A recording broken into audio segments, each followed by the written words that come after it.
Sarah Hudson talks Song from the Sea EP and Gypsy Girl. Sarah Hudson has carved out a reputation as one of the hottest songwriters in pop, with credits on Katy Perry's Dark Horse, Iggy Azalea's Black Widow and Charli XCX's Babygirl. In between writing sessions, however, she has been chipping away at her own passion project. Inspired by the ocean, the stars and all things metaphysical, Songs from the Sea is a snapshot of an artist in her creative prime. Take Gypsy Girl. The EP's first buzz track, which arrives today, March 24th, is a sprawling, 7-minute a cappella arrangement with Sarah singing the part of every instrument. I'll let her explain. For the drums, I basically would make a low boomy sound and, producer Nico Stadi, would take it and pitch it even lower to sound like a real drum, and then for the bass, the same thing, and then for the hi-hats, I'd do a click sound with my mouth. It literally took us weeks. The hard work really paid off. This is cosmic, widescreen-pop at its most authentic and adventurous. Find out more about Sarah's concept EP, due in April, in our Q&A below, and fall in love with Gypsy Girl at the bottom of the post. Why did you decide to launch an artist project now? When my band was sort of fizzling out, I was honestly so tired of touring and that grind. I was really enjoying writing with other people and taking a break from my own mind, but as I started to do that, I would write here and there for myself because I needed to express my own thoughts and feelings. I wrote a lot of this EP with Frizz. We would sit at the piano for hours, light sage, drink wine and vomit out these songs, and that were only for me and for him. They were all our little babies. I started to make the songs here and there. I started to produce them up in between sessions for other people. I needed to do this for myself, and I didn't have any intentions for what it would be, but then it started to take shape on its own. I'm not interested in being a pop star or being famous, to be honest. All of those delusions of grandeur are gone for me. I just want to express myself.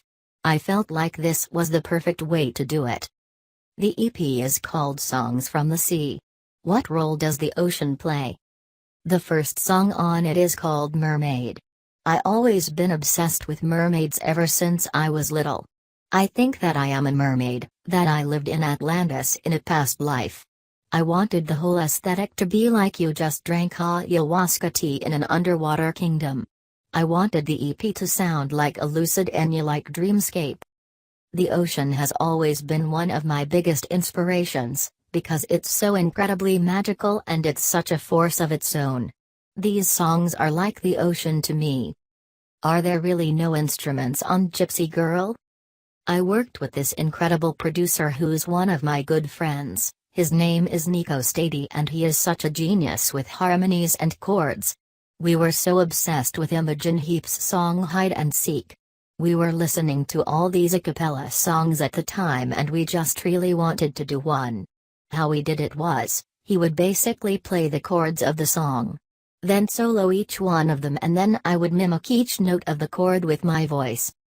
Then for the drums, I basically would make a low boomy sound and he would take it and pitch it even lower to sound like a real drum, and then for the bass, the same thing, and then for the hi-hats, I'd do a click sound with my mouth, etc. etc. We went crazy. It literally took us weeks. It felt like a never-ending project, but it came together so amazingly, and it's one of my favorite things I've ever done. The artwork is gorgeous too. It's like a multimedia presentation. The whole EP is really, really visual to me. I just saw it all as I was making it. I worked with this amazing artist named Danielle Noel. She makes tarot decks and they're called the Star Child Tarot. I found her on Instagram and her stuff was so magical and dreamy and just exactly how I visualize the art for this EP. So I reached out to her and worked with her on it. It's very exciting when the art and music are symbiotic. How long did it take for the project to come together? I've had some of the songs for 4 years. I'd say to produce it, we took 2 or 3 years, really getting it all perfect. I worked on it in between writing sessions for other artists, in little increments of time throughout the years. Is this the start of something bigger or a standalone EP? No, I want to keep making music. I definitely don't want it to take this long again. I want to start making the next EP this summer. It's not like I'm not gonna be a songwriter anymore, I want to do both. I want to do it all. Like Sia. Exactly. Sia is one of my idols in this way, in that she really has the best of both worlds. I think that's incredible, and why shouldn't we all? I have so many songwriter friends that are so talented, and I think that they should put out their own stuff all the time. Why shouldn't we all? Are you planning to promote the EP with any live shows or videos? Well, I'm going to make a video. I'm going to do a special little mini movie of the whole EP. It's gonna be really special. I love performing live, so I would love that to be in the plan. It's not anything I've really hashed out yet. I will definitely do shows, even if it's here and there. Please subscribe my channel.